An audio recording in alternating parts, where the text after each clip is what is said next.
Talafou nei tula alo mai o le whaopopo ngau tala alau le tio Polynesia.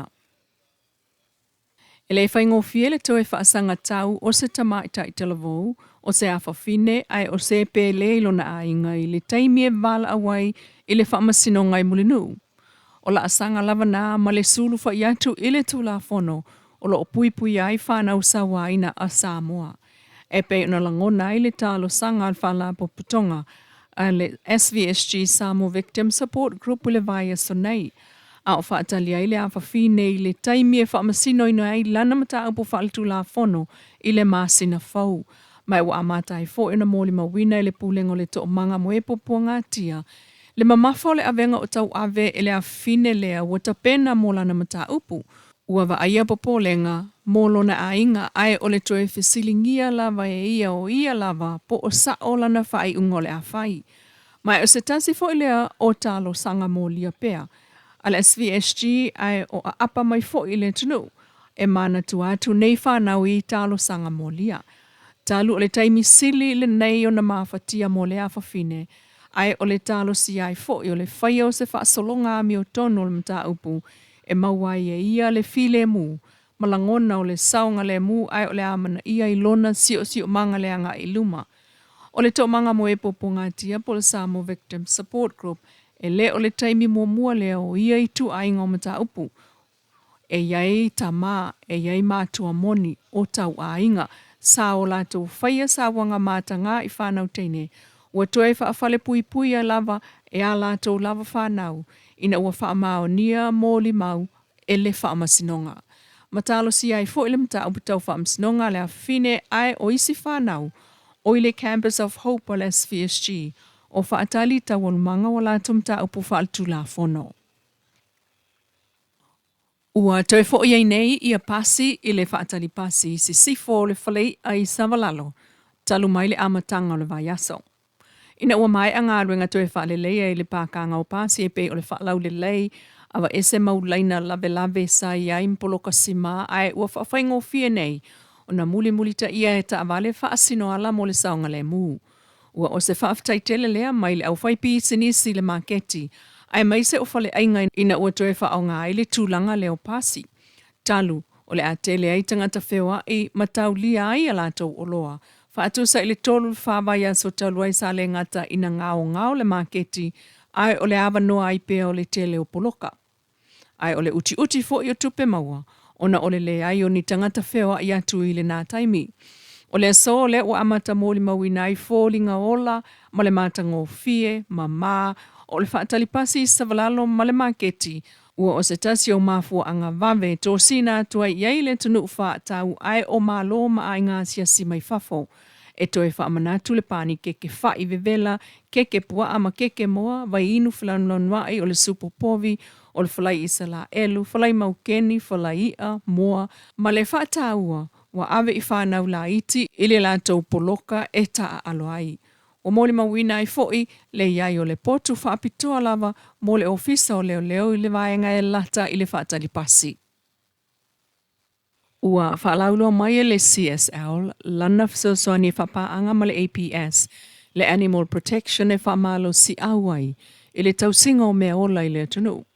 O le APS ua whai mato o manga o mea ola, tu la fo ina, ma mea ola manunua. Mai le whamtalanga whaalaua i tele le CSL, po le Computer Services Limited, le pisinisi o mea tau whesota inga tele vave. O la tele 5 tau sanga o tau tua i Samoa, si tia tūlanga tau sota inga tele vave. E pe on whaalauloa, leisi ana whaailo, o le Think Smart, ua o se la sanga e le ngata o tō mai whaona ponei, ai olona o ngā e pe ona whaatino i nei fo il whapaanga ma le APS. O le APS po leisi fo ilea pisi nisi whaapitoa lava, mo le la vea i o meola, i awala e toi whaola mai ai, ma sueni o lātou a inga e whaawau ona tausia, ma whaia o ngā tangata i awala e tausi whaawau i nā meola.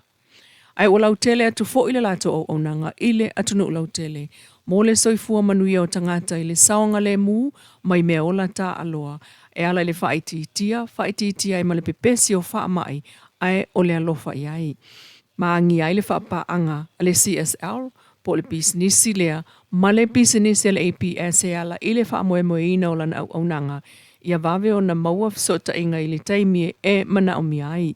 E pei o le whaongaola na Starlink satellite internet o le whaatuina ai o le se fululua masina o sota inga mo ngā ruenga whaatino le APS tu salona tau i le ono a wheselau tā la masili atu. O le taimi nei, wa amata o na le aini mea o la tā aloa e peo tā i whau mapusi i le taulanga whaatusa le silia le luas futausanga wa tuanai. Tā lusana o le tamate lava o tā i whau tā aloa o le taulanga. Ma wha solo ane ai ina whau pusa e tā upe ai maa unu i tutonu e pu e ai ma le saonga le musa mea ola. E o mai nei, o lo mori mawina le iai lava o ainga o lo tātua tunu e mana o mia ta i whau mo le leo ina o whanau ma whanua ai o le taunga tā foi o whea ngai malatou o tonga fiti e wha aua wai o na tausi nei mea ola. E le o mawhai ai lava o na ausia e nāta i whau ni tonga fiti po le whanau fuafuaina ai mai sei lava i nuu ma ainga i tua ma whai ngofia i lava pea o na wha aua au le avea o nā mea ola o se tasio o wala i pepesi ai wha mai. E nisi o tala, e tolu tausanga lea sa tongi ai le Samoan housing le 5 miliona iwa se lau lua sufi tuafe tolu se lau tala i le malo. E le whamaninonga mai le tu la le malo na amata tutongi le afa miliona tala. Masa so oi lava tongi masina ta i se lau afe tala. Mata toia nei le 2 miliona lua se lau lua sufi tuafe tolu se lau tala. Na totongi i le mtanga ruengo le MPE, mtanga ruengo Polynesia le malo. Na mamai i le aso se fuluono o le masina le nei o Aparila. Ma veai o se mitanga le Samoan housing o lana pei meni muli lea. O lana profitio le 1.1 miliona na muta ia iuni o le 2.5. Ua una ia i nei le whaamsino o le whaamsinonga mawalunga Justice Clark.